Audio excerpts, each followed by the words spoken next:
Hello दोस्तों, नमस्कार।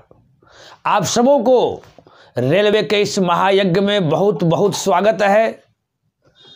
आज हम लोग रेलवे महायज्ञ के 34वां लेक्चर को हम लोग देखेंगे और जो भी आज क्वेश्चन होगा मिसलेनियस क्वेश्चन होगा।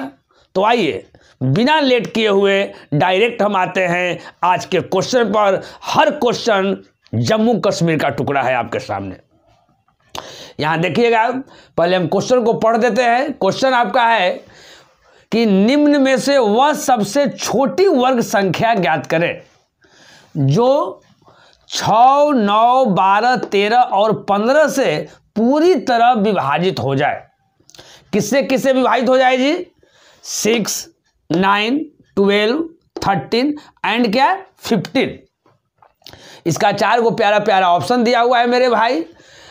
ए ऑप्शन है 173 पर 3 0, बी है 621 पर 3 0, सी है 456 पर 3 0 और डी है 1521 पर 2 0। एक क्वेश्चन आपका आरआरबी ग्रुप डी 2018 में पूछा हुआ क्वेश्चन है।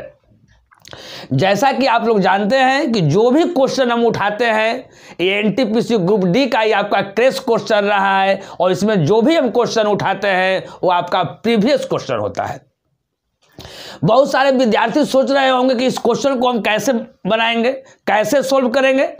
तो हर क्वेश्चन को हम एक नायाब तरीका से हम आप लोग को बताएंगे। एक क्वेश्चन पढ़ने में जितना समय लग रहा है उससे बहुत कम समय जो है इसको सोल्व करने में लगेगा, है ना।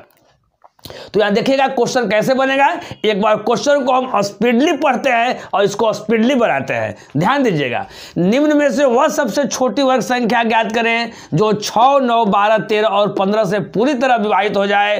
तो यहां ध्यान दीजिएगा, जब भी अगर वर्ग संख्या की बात है, वर्ग संख्या की बात है तो चारों ऑप्शन में वही ऑप्शन होगा, है ना। चारों ऑप्शन में वही ऑप्शन होगा। जहां भी ऑप्शन में अगर 0 अगर देने लगे और उसमें वर्ग संख्या की बात कर रहा है कि सबसे छोटी वर्ग संख्या ज्ञात कीजिए, तो वही वर्ग संख्या होगा जिसका 0 जो है वह इवन नंबर में होगा। इवन नंबर का मतलब समझिए, ऐसे यहां देखिए ए ऑप्शन में जो आपका जो 0 है वो क्या है जी? 3 गो है यानी ऑड नंबर में है। यहां भी 0 3 गो है यानी ऑड नंबर में है। यहां भी 0 3 गो है यानी ऑड नंबर में है। यहां 0 2 है यानी इवन नंबर में है। यानी मेरा ऑप्शन क्या हो जाएगा? आपका डी। हम क्या बताएं, जब भी आपका इस तरह का क्वेश्चन रहे और ऑप्शन में अगर 0 अगर दिया हुआ रहे, 0 अगर इंक्लूड रहे, तो वही पूर्ण वर्ग संख्या वही होगा। कौन होगा जी? जिसका 0 जो है वह इवन नंबर में होगा और 0 जो है इवन नंबर में एक ही ऑप्शन में दिखाई दे रहा है। ऑप्शन क्या हो गया? डी। तो हम आशा करते हैं कि ये क्वेश्चन आप लोग ठीक ढंग से समझ गए होंगे। नेक्स्ट क्वेश्चन हम लोग देखेंगे। नेक्स्ट क्वेश्चन आपका है सेकंड कि 1093 गुना 1093 का मान ज्ञात कीजिए। इसका 4 गो इसका ऑप्शन है ना। पहला ऑप्शन क्या है जी? 11 94 64 9। बी ऑप्शन है 11 62 481। आपका सी ऑप्शन है 14 24 649 और डी ऑप्शन है 14 28 481। सबसे पहले यहाँ ध्यान दीजिए, अगर इतना अगर बड़ा अगर गुना अगर दिया हुआ है तो अगर भाई अगर हम जिस तरीके से हम बचपन से सीखते आए हैं अगर उस तरीके से अगर इसको सोल्व करेंगे तो मेरे प्यारे भाई ज़्यादा समय लगेगा। लेकिन सबसे पहले हम सोचेंगे कि जब ये क्वेश्चन अगर दिया हुआ है तो ऑप्शन से कौन कौन कट सकता है, कौन कौन कैंसिल हो सकता है। तो देखते हैं कौन कौन कैंसिल हो सकता है। क्योंकि जहां पर अगर इसका लास्ट डिजिट की अगर हम बात करते हैं तो यहाँ 3 3 जा क्या हो जाएगा? 9। यानी वही ऑप्शन होगा जिसका लास्ट में 9 है। तो जिसके लास्ट में 9 नहीं है उसको काट दीजिए, यानी आपका बी ऑप्शन कट जाएगा, इसके लास्ट में 1 है। यहाँ देखिए आपका डी ऑप्शन आपका कट जाएगा, इसके भी लास्ट में 1 है। लेकिन अब मेरे प्यारे भाई इसमें 2 ऑप्शन है जिसके लास्ट में आपका क्या है? 9। यहां भी 9 है, यहां भी 9 है।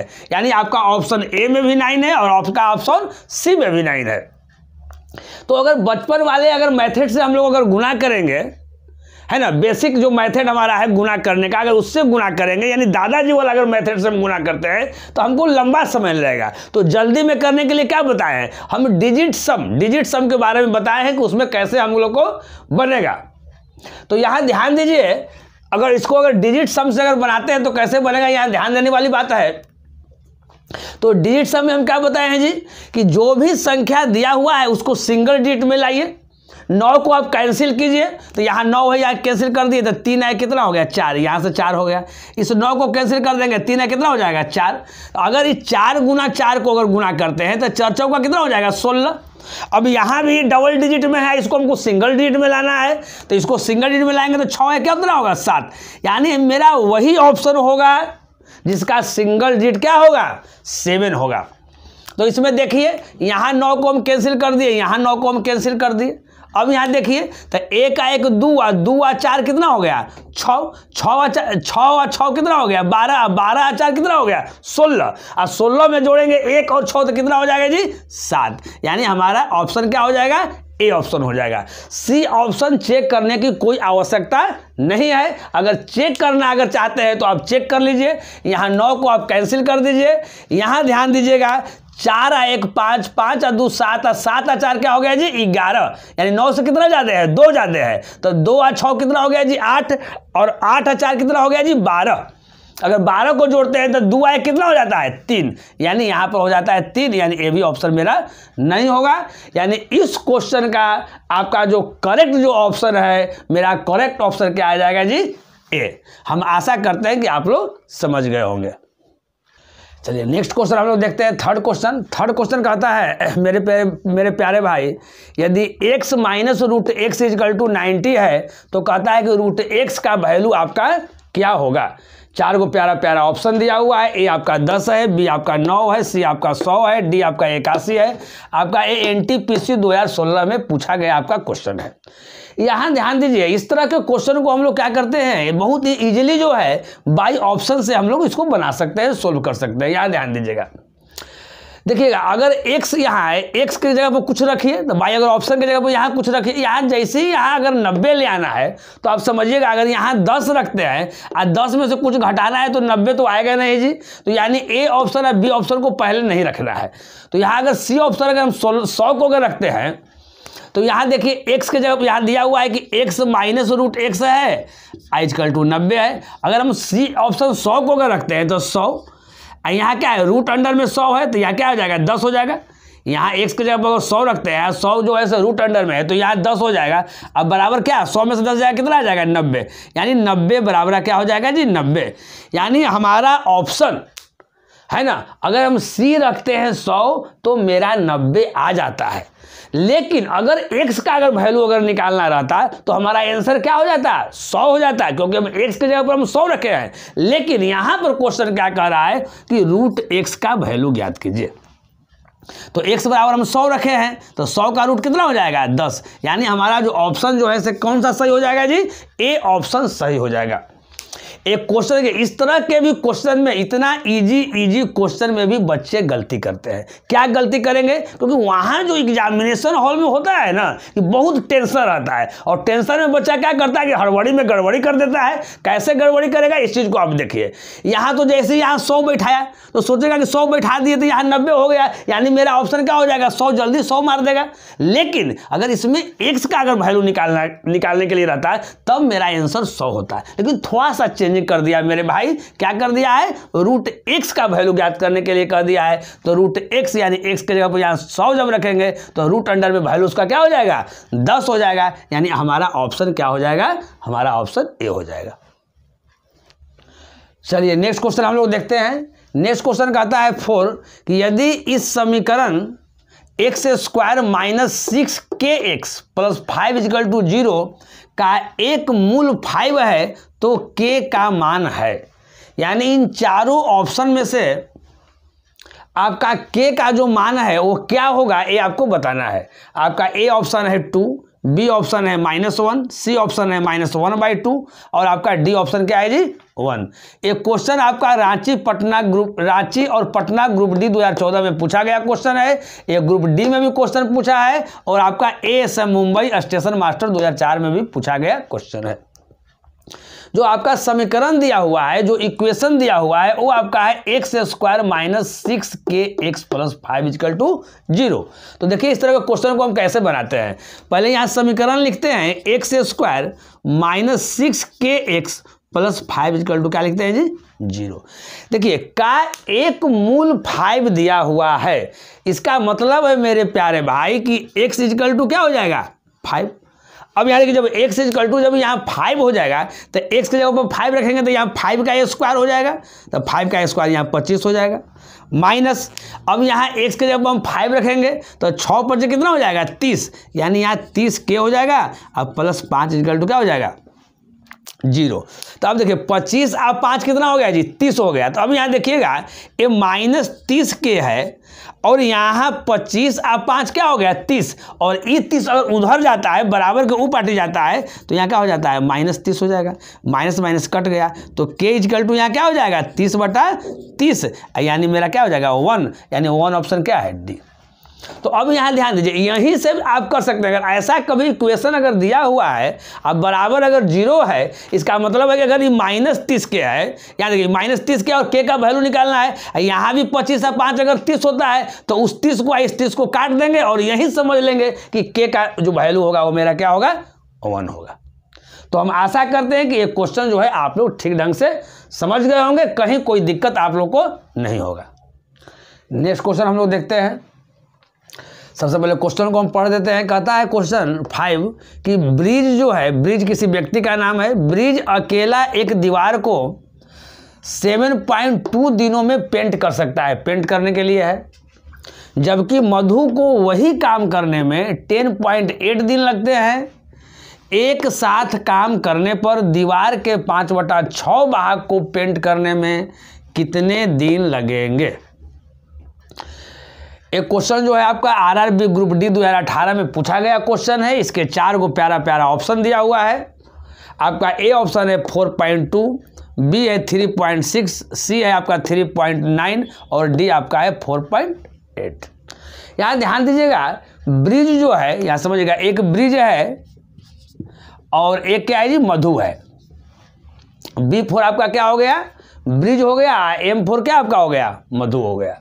अब यहाँ ध्यान दीजिए तो ब्रिज अकेला एक दीवार को 7.2 दिनों में करता है और मधु जो है वो 10 पॉइंट क्या होता है 8 दिनों में करती है। अब यहाँ ध्यान दीजिए सबसे पहले ये टाइम एंड वर्क का क्वेश्चन है। सबसे पहले इस तरह के क्वेश्चन को हम क्या करेंगे मेरे प्यारे भाई, टोटल वर्क निकालेंगे। क्या निकालेंगे जी टोटल वर्क। तो टोटल वर्क हम कैसे निकालते हैं आप लोग को बताए हैं कि यहाँ 72 और 108 का क्या ले लेंगे एलसीएम ले लेंगे। सबसे पहले यहाँ डेसिमल है तो डेसिमल पहले दिमाग में हटा देना है ना। अगर पहले अगर दिमाग में रखेगा तो बहुत लड़का सोचता है यार भाई डेसिमल वाला है कैसे ही एलसीएम निकलेगा, तो ऐसा कुछ दिक्कत नहीं है। सबसे पहले आप सोचिए कि डेसिमल हाई है नहीं है। तो देखिए यहाँ सबसे बड़ा वाला इसमें कौन है जी, एलसीएम निकालने का तरीका आप लोग को बताए हैं। सबसे बड़ा वाला क्या है जी 100, यहाँ 8 है। देखिए तो 72 से 108 कट जा रहा है, नहीं कट रहा है, तो इसको फिर हम दोगुना करेंगे, उसके बाद देखेंगे नहीं कटेगा फिर तिगुना करेंगे, इसी तरह से हम करेंगे। अगर यहाँ 2 रहे तो अगर 108 का दोगुना करेंगे तो 216। अब देखते हैं 72 से कटता है तो यहाँ देख लीजिए 72 से कटता है कि नहीं कटता है, तो 72 से सीधे कट रहा है यहाँ आपका 3 टाइम, 3 दूनी 6 और 7 कितना हो जाएगा आपका 21, 216 आपका कट जाएगा। तो यहाँ देखिएगा यानी इसका एलसीएम जो हो जाएगा वो क्या हो जाएगा 216। लेकिन मेरे प्यारे भाई यहाँ डेसिमल दिया हुआ है तो यहाँ भी तो डेसिमल देंगे। तो कैसे डेसिमल देंगे यहाँ समझिए, यहाँ भी पॉइंट के बाद 1 डिजिट है, यहाँ भी पॉइंट के बाद 1 डिजिट है, तो इसमें भी पॉइंट के बाद आप क्या कर दीजिए 1 डिजिट कर दीजिए। ये जो आपका जो 21.6 जो आया ये आपका टोटल वर्क हुआ, यानी इतना काम करना आपको है। तो अब ये 7.2 दिनों में कर रहा है। अब इससे हम भाग देंगे, के टाइम कटता है तो 72 थी, वही 3 टाइम कटा था 216, डेसिमल तो दोनों में है, यानी एक दिन में ये ब्रिज जो है ये जो 3 जो आया यानी ये आपका इफिशियंसी आया। ये 3 क्या है आपका है जी इफिशियंसी, यानी कार्य करने की क्षमता। हमको टोटल काम कितना करना है मेरे प्यारे भाई 21.6 काम करना है। तो 72 से 216 में जब भाग किए तो 3 टाइम कटा, यानी ब्रिज जो है वह एक दिन में 3 गो काम करता है। इफिशियंसी में तो क्या उतना ही काम, यानी ये 3 काम करता है। फिर 108 में अगर 216 से करेंगे तो यहाँ 2 आएगा, पॉइंट तो दोनों में है, यानी मधु जो है वह एक दिन में 2 काम करती है। कहीं कोई दिक्कत नहीं। अब निकालना क्या है, कहता है कि एक साथ काम करने पर दीवार के 5/6 भाग को पेंट करने में कितना समय लगेगा। तो काम तो मेरा 21.6 है जी, तो 21.6 का कितना 5/6 भाग करने में कितना समय लगेगा। तो अब इसके बाद हम लोग देखते हैं कि काम करना किसको है, ब्रिज को करना है कि आपको मधु को करना है या दोनों को मिल के करना है। तो यहाँ क्या कर रहा है, एक साथ यानी दोनों को मिलकर करना है। तो दोनों जो है एक दिन में जो काम जो करता है उससे हम भाग कर देंगे। तो ये एक दिन में 3 काम आई 2 काम, यानी यहाँ 5 से क्या कर देंगे, भाग कर देंगे, उतना ही मेरा समय निकल जाएगा। तो 5 और 5 क्या हो जाएगा आपका, 1 कट जाएगा। और 6 से 216 में पहले भाग करेंगे तो कितना आ जाएगा, 36 आएगा। और यहाँ क्या हो जाएगा 3.6, यानी आपका आंसर हो जाएगा इस क्वेश्चन का क्या, ऑप्शन आपका हो जाएगा बी। तो हम आशा करते हैं कि आप लोग इसको ठीक ढंग से, एकदम कहीं कोई दिक्कत नहीं होगा, आप लोग इसको समझ गए होंगे। नेक्स्ट क्वेश्चन हम लोग देखेंगे 6 क्वेश्चन। यदि एक लंबवृत्तीय बेलन की त्रिज्या 1 सेंटीमीटर और ऊंचाई जो है वो 2 सेंटीमीटर है तो उसका आयतन क्या होगा, यानी उसका वॉल्यूम निकालना है ना। आपका बेलन यानी सिलेंडर का रेडियस दिया हुआ है और उसका हाइट दिया हुआ है। 4 को इसका प्यारा प्यारा ऑप्शन है आपका, ए है 22, बी है 44/7, सी है 22/7 और डी है 44। NTPC 2017 में पूछा गया क्या है जी, क्वेश्चन है पाई बराबर आपको 22/7 लेना है। तो ये जो क्वेश्चन जो आपको जो है ये होमवर्क के रूप में आपको दिया जा रहा है, इसको आपको सोल्व करना है और जो आंसर जो आपका आएगा उसको कमेंट के माध्यम से आपको बताना है ना। तो लगातार बहुत दिनों से आपका जो लेक्चर है वो गैपिंग था, लगातार 20 दिनों से ऊपर, अस्वस्थता के वजह से, जो कि आप लोग जान रहे हैं, है ना। तो इतने लंबे दिनों के बाद जब लेक्चर स्टार्ट हुआ है तो जो लड़के मेरा लेक्चर देख रहे होंगे तो थोड़ा सा आदत छूट गया होगा, इसलिए आज शुरुआत के दिनों में, है ना, बहुत ही कम समय का यानी मुश्किल से 15-16 मिनट का ये वीडियो बनाया गया है। फिर धीरे धीरे इसका टाइम क्या किया जाएगा, आपको बढ़ाया जाएगा। तो जो वैसे स्टूडेंट जो लेक्चर मेरा पहली बार देख रहे हैं वो कृपया करके चैनल को क्या कर दें, सब्सक्राइब कर दें, ताकि कोई भी न्यू वीडियो अगर हम अपलोड करते हैं तो बिना रुकावट के, बिना परेशानी के आपके पास तुरंत पहुंच जाए। तो फिर मिलते हैं हम लोग नेक्स्ट वीडियो में इसी जोश और इसी उत्साह के साथ। तब तक आप इजाज़त दीजिए। ओके बाय, नमस्कार।